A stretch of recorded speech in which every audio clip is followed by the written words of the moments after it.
23 years, nearly a quarter century of tracking every package, monitoring every delivery route, and maintaining the intricate web of logistics that kept mainland logistics co-running smoothly.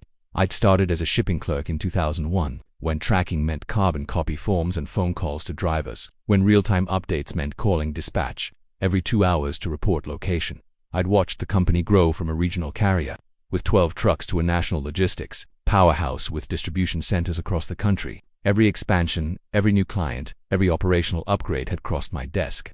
More importantly, I'd developed the tracking systems that made it all possible. While other companies invested millions in fancy software that promised to revolutionize supply chain management, I'd built something more reliable, human oversight backed by systematic verification. My office was a command center of organized precision. Wall-mounted maps displayed every active route, colored pins marking pickup points, delivery destinations, and potential problem areas. Filing cabinets contained backup documentation for every shipment, hard copies that could verify locations when digital systems failed. I maintained master databases that cross-referenced driver reports, customer confirmations, and GPS coordinates. Most importantly, I kept detailed logs of every anomaly, every delay, every discrepancy that could indicate a problem. The industry called it old-fashioned.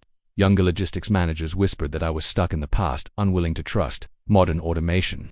But I'd seen what happened when companies relied entirely on digital tracking systems. I'd watched competitors lose million-dollar shipments because their automated systems showed packages as delivered when they were actually sitting in the wrong warehouse 3 states away. My methods weren't obsolete, they were redundant. Every automated tracking system had backup verification. Every digital confirmation was cross-checked against physical documentation. Every GPS coordinate was verified by direct driver contact. It was slower, more labor-intensive, and absolutely bulletproof. The executives tolerated my redundant verification because it worked. Mainland had the lowest lost shipment rate in the industry, the highest customer satisfaction scores, and 0 major logistics disasters. When other companies experienced supply chain catastrophes, their executives called me for advice. When insurance companies evaluated logistics providers, they cited our tracking reliability as the gold standard. But apparently, reliability wasn't enough for the new leadership team. "Samuel, we need to discuss your approach to shipment tracking." David Morrison had been our new chief operating officer for exactly 10 weeks. He'd come from a tech startup that promised to revolutionize logistics through artificial intelligence and eliminate human error from supply chain management. His track record should have been a warning sign. His office looked like a technology showcase, multiple monitors displaying real-time logistics data, automated dashboards showing delivery performance metrics, AI-powered prediction algorithms that promised to anticipate problems before they occurred. Everything designed to convey efficiency and innovation. "The board wants to modernize our tracking operations," he said, not bothering with small talk. "Fully automated systems, real-time AI monitoring, elimination of manual verification processes. Automated systems fail," I replied, settling into the chair across from his glass desk. "Our current procedures have prevented us from adapting to modern logistics realities," he interrupted. "Your obsolete methods are holding back our operational efficiency. We need tracking systems that scale automatically, algorithms that optimize routes in real-time, processes that don't require constant human intervention." I'd heard this pitch from every technology vendor who tried to sell us their latest logistics platform. "Mr. Morrison, I've been tracking shipments for 23 years. The methods I've developed aren't obsolete, they're reliable." His smile was patronizing. "That's exactly the problem, Samuel. You're applying 2001 thinking to 2025 logistics. We need systems that embrace predictive analytics and machine learning optimization." "What happens when the predictive analytics predict wrong?" I asked. "They don't," he said confidently. "Modern AI systems have failure rates below 0.03%. Human tracking has error rates above 2%. I'd seen those statistics before, marketing materials that compared perfect theoretical performance against real-world human operations.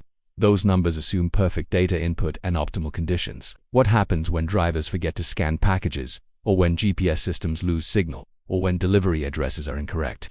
He waved my concerns away. "That's why we're implementing end-to-end automation. Dr. Elena Rodriguez from TechFlow Solutions is going to modernize our entire tracking infrastructure. She's developed AI systems that can predict and prevent logistics failures before they occur." The name made my stomach drop. Elena Rodriguez had been the architect of the automated logistics system that had caused the Great Northwest Shipping disaster of 2023, a cascading failure that left thousands of packages missing for weeks because nobody could override the AI's incorrect routing decisions. "Mr. Morrison, Dr. Rodriguez was responsible for pushing the boundaries of logistics technology," he interrupted. "Samuel, I'm going to be direct with you. Your methods are obsolete, and automation is better. We need tracking systems that don't depend on human intuition and manual verification. The words hit like a physical blow. 23 years of preventing disasters, of catching problems that automated systems missed, of maintaining perfect tracking records dismissed as obsolete. I smiled and stood up. I understand completely. I walked out without another word. Some battles aren't worth fighting, especially when the other side has already decided that.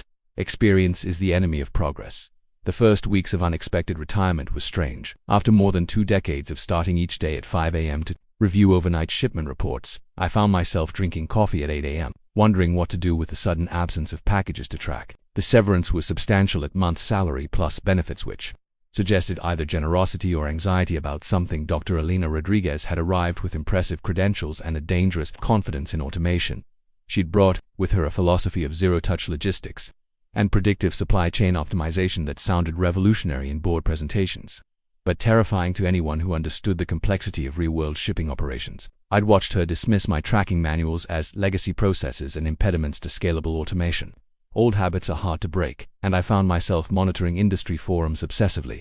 That's when I noticed the first troubling signs. Mainland had announced a revolutionary upgrade to their tracking systems, promising AI-powered delivery optimization and predictive logistics management. Press releases emphasized their commitment to cutting-edge automation and elimination of human error from supply chain operations. Then I saw the personnel changes. 4 experienced dispatch managers had left Mainland within 3 weeks, seasoned professionals who'd worked under my tracking systems for years. These weren't people who quit without good reason. They were the kind of methodical, workers who understood that successful logistics required human judgment to handle the unexpected problems that algorithms couldn't anticipate. I told myself it wasn't my responsibility anymore. But 23 years of ensuring every package reached its destination doesn't just disappear because someone thinks automation is infallible. The first signs of trouble appeared in industry publications by the 3rd week. Mainland was experiencing temporary delays in their tracking system updates. Customer complaints were increasing about incomplete shipment information and inconsistent delivery estimates. The company's response was always the same. They were fine-tuning their advanced AI systems and expected significant performance improvements. Once the optimization was complete, I started keeping my own informal tracking of the problems, not out of malice but from professional curiosity. When you've spent 2 decades preventing logistics disasters, you develop instincts for recognizing the warning signs of system failure. The call came from Jake Thompson, my former assistant and the only person in the tracking department who'd kept in touch. We met at a truck stop diner outside town, far from Mainland's corporate offices and distribution centers. "It's a complete nightmare, Samuel," he said, pushing eggs around his plate nervously. "Elena's new system is supposed to track everything automatically, but packages keep disappearing from the system. Drivers are calling in confused because their delivery schedules don't match what the AI is telling them." "What kind of discrepancies?" "Yesterday, the AI system showed a shipment as delivered to Detroit when the driver was still in Ohio 3 days ago. It routed 12 packages to the wrong state because the algorithm misinterpreted a zip code, and the customer service team is getting dozens of calls daily from people whose packages have just vanished from tracking entirely." I felt my chest tighten. "What about the backup documentation?" Jake's face went pale. "That's the worst part. Elena eliminated all the manual verification processes. She said they were redundant inefficiencies that slowed down the automated systems. There are no backup records, no hard copy documentation, no human oversight of the AI decisions.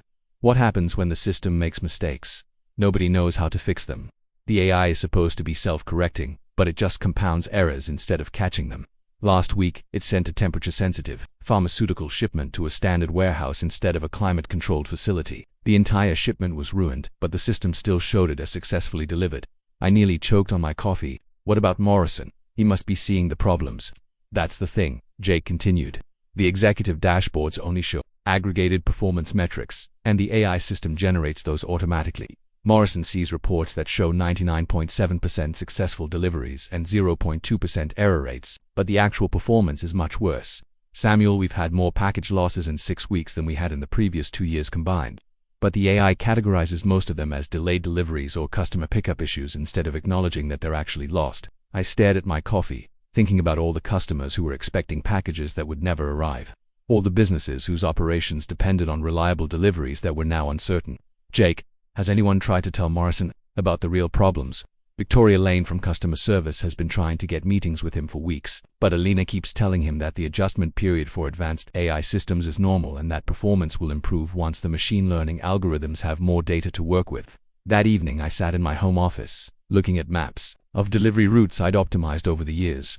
Routes that accounted for traffic patterns, weather conditions, driver capabilities, and customer preferences, or the variables that automated systems struggled to integrate effectively. 2 weeks later, I read about mainland stock price dropping 5% after reports of temporary service disruptions. The official statement mentioned system optimization challenges and promised enhanced performance through advanced algorithmic improvements. I should have felt vindicated. Instead, I felt worried about the cascade of failures that was building momentum behind the scenes. The first major crisis hit on a Tuesday morning in late February. A shipment of medical supplies bound for 3 hospitals had vanished completely from mainland's tracking system. The AI showed the packages as successfully delivered, while the hospitals were calling frantically because their critical supplies hadn't arrived and patients were waiting for essential medications. I learned about it from Dr. Lisa Chen, a supply chain manager at one of the affected hospitals who'd worked with me on previous emergency deliveries. "Samuel, we've got a crisis. Mainland's system shows our insulin shipment was delivered yesterday, but it never arrived. Their customer service team says the AI system can't be wrong, so they're treating it as a customer pickup error. Does the driver say? That's the problem, they can't figure out which driver was supposed to make the delivery. The AI system automatically assigned routes, but the assignments keep changing based on optimization algorithms that no human can interpret." The implications were staggering. Medical supplies weren't just packages, they were life-saving treatments that hospitals needed to maintain patient care. When medical deliveries failed, people could die. 3 days later, the situation escalated dramatically. The missing medical supplies were found in a warehouse in Kansas, 800 miles from their intended destination. The AI system had misrouted them because it had interpreted the delivery instructions as optimizing for storage efficiency rather than delivery urgency.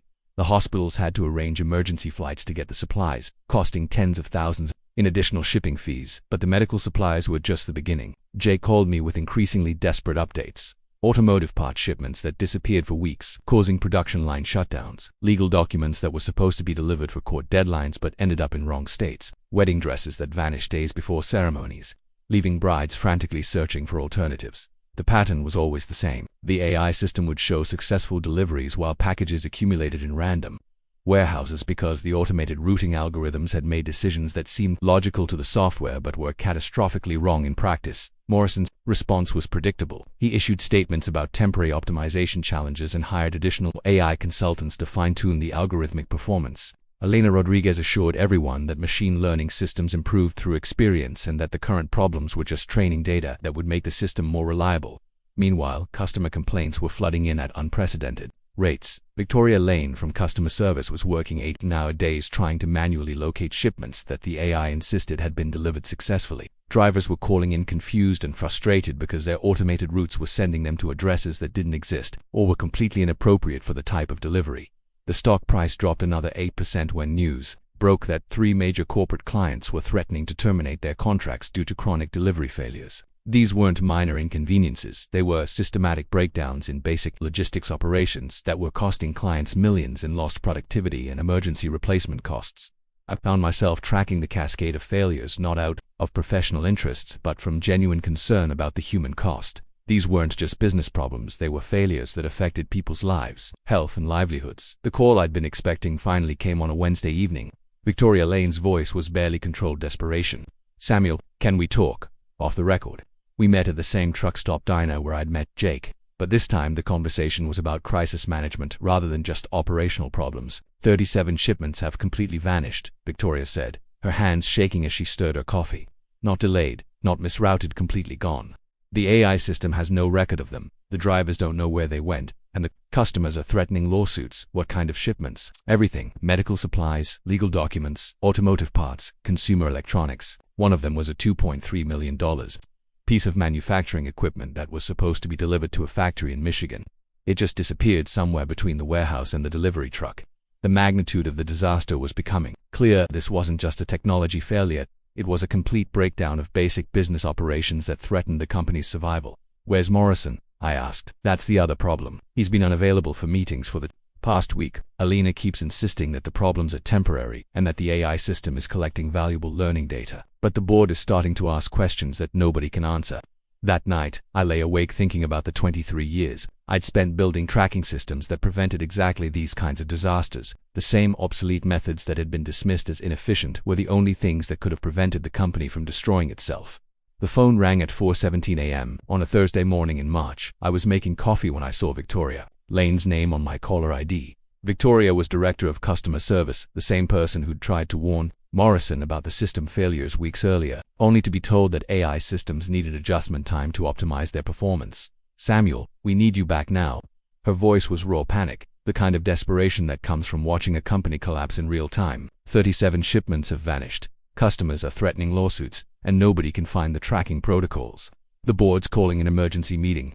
I set down my coffee mug, my mind immediately shifting into crisis management mode. Defined, vanished, gone, completely gone. The AI system shows them as processed and routed, but they never reached their destinations. We can't locate the packages, can't contact the drivers who were supposed to deliver them, and can't even figure out where in the system they disappeared. What's the total value? Samuel, we're looking at over $15 million in missing shipments, including that manufacturing equipment for Detroit Motors, $2.3 million just for that one package. The customers are demanding immediate compensation, and our insurance company is saying the losses might not be covered, because we can't prove the shipments actually left our facilities. I walked to my home office, looking at the tracking manuals I'd never bothered to store away. 23 years of systematic documentation, backup verification, and redundant confirmation processes, all dismissed as obsolete, because someone thought automation was inherently superior to human oversight. Where's Alina Rodriguez? She disappeared yesterday, submitted her resignation by email, saying that tracking failures were due to inadequate integration with legacy systems, and that she couldn't be held responsible for compatibility issues with outdated infrastructure. Legacy systems. The same backup documentation and verification processes that could have prevented this disaster were now being blamed for causing it. What about Morrison? That's the biggest problem. He's been in meetings for 10 days straight, but nobody can reach him. Word is he's been interviewing with other companies, telling them he's looking for new challenges in logistics optimization. Of course he was. The same executive who decided that human tracking was obsolete was now abandoning the company rather than face the consequences of his automation experiment. "Victoria, what exactly are you asking me to do? Come back. Full authority over tracking, operations, emergency consultant status, whatever salary you want, whatever resources you need, and if I say no."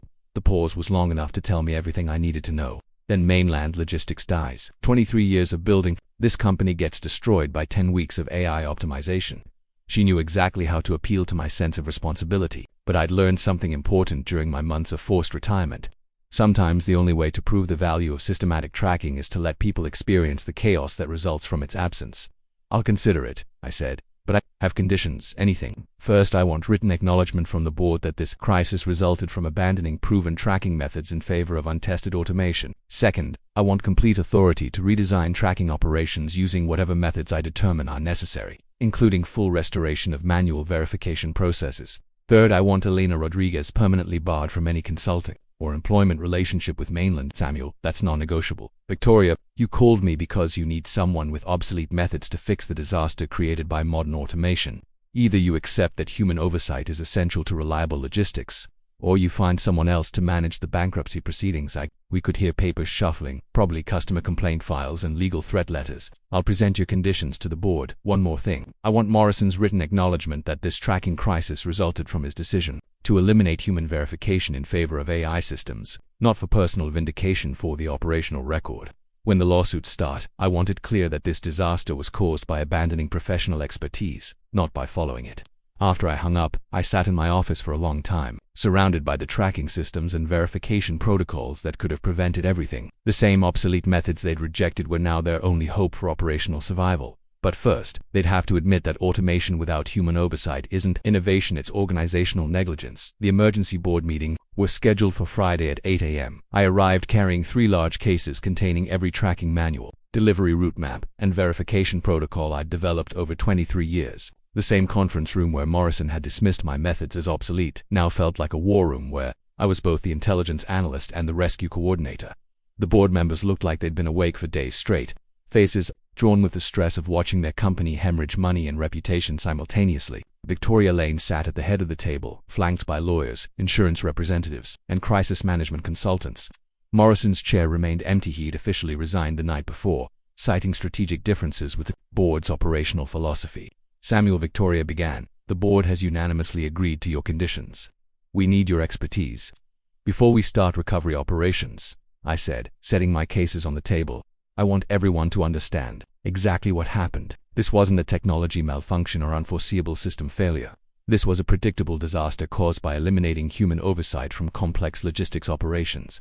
I opened the first case and began distributing comprehensive documentation. This is a complete analysis of every shipment failure since my departure. I've traced the routing decisions, identified the algorithmic errors, and located 31 of the 37 missing packages. Board member Richard Kane flipped through the tracking reports, his face showing a mixture of relief and horror. You found them. How? The same systematic verification methods that Alina Rodriguez eliminated as inefficient redundancy. Every package leaves traces: shipping manifests, driver logs, warehouse receipts, GPS coordinates. The information exists, but the AI system was programmed to ignore data that contradicted its optimization algorithms. I walked to the whiteboard and began mapping out the actual delivery routes versus the AI planned routes. The fundamental problem is that the automation system optimized for algorithmic efficiency rather than real-world delivery success. It made decisions that seemed logical to the software but were catastrophic in practice. Where are the missing packages? Asked board member Angela Forster. Scattered across 12 states in warehouses that the AI system designated as temporary storage optimization points. The manufacturing equipment for Detroit Motors is sitting in a facility in Nevada because the algorithm determined that was the most cost-efficient intermediate location. Victoria was taking notes frantically. How do we recover them? That's the immediate crisis management phase. I've prepared emergency retrieval protocols that can recover the packages within 72 hours. But it requires abandoning the automated systems entirely and reverting to manual tracking and verification.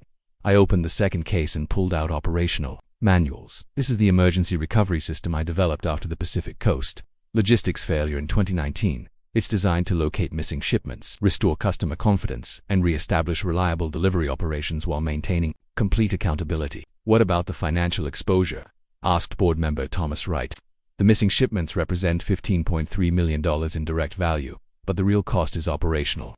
We're facing contract cancellations worth $89 million, insurance claims of $23 million, and potential legal damages that could exceed $200 million. If we can't demonstrate that we've fixed the underlying problems, the room fell silent except for the sound of calculators and legal counsel conferring in whispers. However, I continued, all of this is recoverable if we act immediately and comprehensively. I opened the third case and pulled out a thick manual, labeled Logistics Recovery Protocol. This is the complete restoration plan. First, immediate shutdown of all AI tracking systems and reversion to human-verified delivery operations. Second, systematic recovery of missing packages using manual tracking and direct driver contact. Third, implementation of hybrid systems that use technology to enhance human oversight rather than replace it. Victoria leaned forward. How long for complete recovery? Missing packages recovered within 1 week.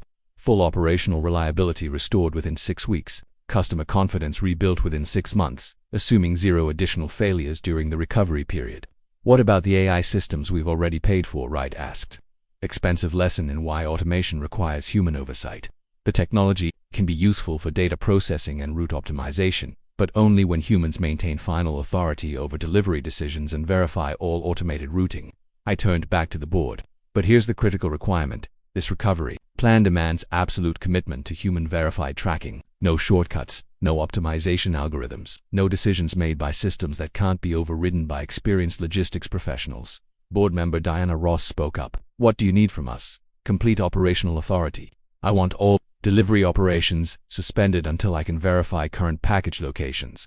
I want the AI systems placed in advisory-only mode with no autonomous decision-making capability, and I want every driver and warehouse worker retrained on manual verification procedures that could slow down our delivery time significantly, Kane warned. Slower than bankruptcy, I replied, because that's your alternative. You can have fast automation that loses millions of dollars in packages, or you can have reliable logistics that actually deliver what customers expect. You can't have both. Victoria looked around the table, making eye contact with each board member. In favor of giving Samuel complete authority over logistics recovery, the vote was unanimous. When can you start? She asked. I was already opening my tracking manuals. I've been tracking these problems for 2 months. Give me access to the warehouses and driver logs, and I'll have the first recovered packages moving by this afternoon. As I walked toward the operations center for the first time in 4 months, I felt something I hadn't experienced since my forced retirement. The satisfaction of being absolutely indispensable. 7 months later, I was sitting in my restored office surrounded by the familiar organization of delivery route maps, driver schedules, and package tracking systems that had been rebuilt from the ground up. The walls displayed new achievements industry awards for logistics recovery excellence, customer service commendations, and a certificate from the National Logistics Association recognizing Mainland's exemplary crisis management and operational restoration. My coffee mug read tracking every package since 2001. The emergency package recovery had taken exactly 6 days. As promised, we'd located all 37 missing shipments using systematic manual tracking, direct driver contact, and warehouse-by-warehouse physical verification. The $2.3 million manufacturing equipment had been recovered from Nevada and delivered to Detroit Motors with a formal apology and a substantial service credit. More importantly, we'd rebuilt the entire tracking operation using hybrid systems that combined technological efficiency with human verification. Every automated routing decision was confirmed by experienced logistics coordinators. Every package movement was verified through multiple independent sources. Every delivery was tracked through completion with both digital and human confirmation. Results spoke for themselves. 0 lost packages in 6 months, customer satisfaction scores at all-time highs, and on-time delivery rates that exceeded our pre-automation performance by 12%. We'd proven that technology could enhance human expertise rather than replace it. Dr. Elena Rodriguez had landed at another logistics company where she continued her experiments in fully automated supply chain management. Industry reports suggested she'd already caused 2 major shipping failures in her first quarter. Some people never learn that optimization without verification isn't innovation, it's operational negligence. David Morrison had taken a position as Chief Technology Officer at a venture capital firm specializing in logistics, automation, and investments. His LinkedIn profile described him as a visionary leader who transforms traditional supply chains through advanced AI integration. I'd blocked him on all platforms, but occasionally heard about his presentations at conferences where he spoke about lessons learned from logistics transformation challenges. The real vindication came from Harvard Business School, which had published a case study titled The Mainland Logistics Crisis: Why Human Oversight Remains Essential in Automated Supply Chains. They'd interviewed me extensively, and the case study had become required reading in their operations management program. Students were required to analyze the differences between automation that replaces human judgment versus automation that enhances human expertise.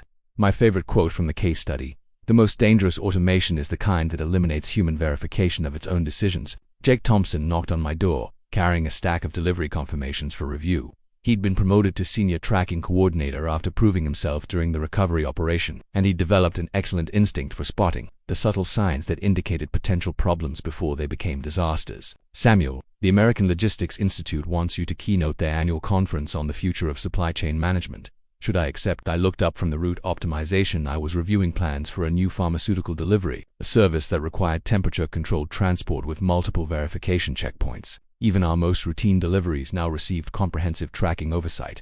"Accept it," I said. "But tell them the title needs to be why being called obsolete usually means you're doing something right." He smiled and headed back to his desk. I returned to my route planning, making notes about driver scheduling and backup delivery protocols. The work was exactly the same as it had been 7 months ago, but somehow it felt different. Maybe it was the knowledge that my methods had been tested under the most extreme circumstances possible and had proven essential to the company's survival. Or maybe it was simply the satisfaction of proving that 23 years of experience isn't the same as obsolescence. It's the wisdom to know that some things are too important to leave entirely to machines. The phone rang, and I saw Victoria Lane's name on the caller ID, probably another logistics company asking for consulting help with their own automation disasters. The industry had learned that Mainland's recovery wasn't just luck, it was the result of systematic expertise applied with unwavering precision. Samuel Pacific Shipping Solutions is having major problems with their new AI tracking system. They're asking if you'd be willing to consult on emergency recovery procedures. I smiled and reached for my tracking manual. How major are we talking? Some things never change, and in the logistics business, that's exactly how it should be.